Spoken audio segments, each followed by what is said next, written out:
এখানে হচ্ছে ওনারা ব্লাডের জন্য হচ্ছে কালেকশন করছে।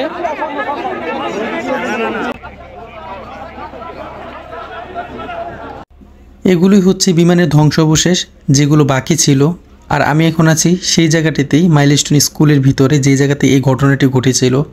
আমাদের কারোই কাম্য না এই ধরনের ঘটনা কখনো কারোর সাথেই ঘটুক বা কোনো দেশেই ঘটুক।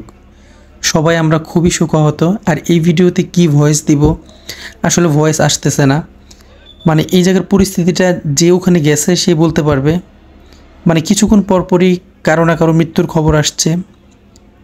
হয়তোবা প্লেন যাবে, প্লেন আসবে, স্কুলও চলবে, সবই চলবে, কিন্তু ফিরে আসবে না শুধু সেই মানুষগুলো যেই মানুষগুলো আজ এখান থেকে চলে গেছে।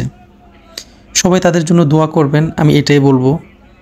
আর এখানে আসলে সাবধানতার কিছু নাই, এটা আল্লাহ দিছে, কিছু করার নাই।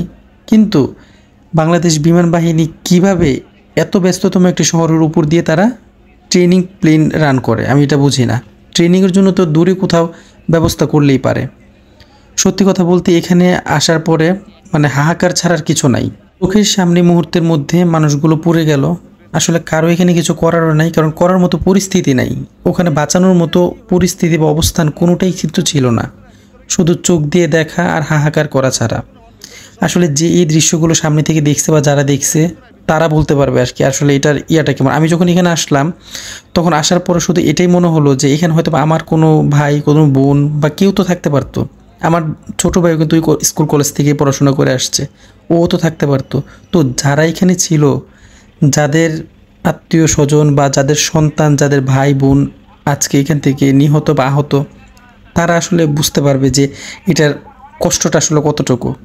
আমরা সাধারণ মানুষ এখানে গিয়েছি, তারপরেও তো আমাদের খুবই কষ্ট হচ্ছিল। সবাই আসলে দোয়া করবেন। আর একটা জিনিস বুঝলাম যে পৃথিবীতে আপনি কারো কাছে সেফ না, আপনার দায় কেউ নেবে না। শুধুমাত্র পৃথিবীতে আপনি আপনার সৃষ্টিকর্তার উপর ভরসা রাখা ছাড়া আর কোনো মানুষের উপর বা কারো উপরই আপনি ভরসা রাখতে পারবেন না। শেষ পর্যন্ত ওই সৃষ্টিকর্তার কাছে আপনাকে যেতে হবে। তো সবাই যার যার সৃষ্টিকর্তাকে স্মরণ করি, সবাই সবার জন্য দোয়া রাখবেন।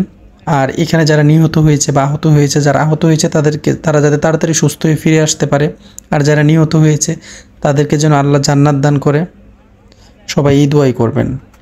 এটা নিয়ে আসলে আর বেশি কিছু বলার নাই। সবাই ভালো থাকবেন, সুস্থ থাকবেন। যে যেখান থেকে ভিডিওটি দেখছেন সবাই সবার জন্য দোয়া করবেন। আল্লাহ হাফিজ।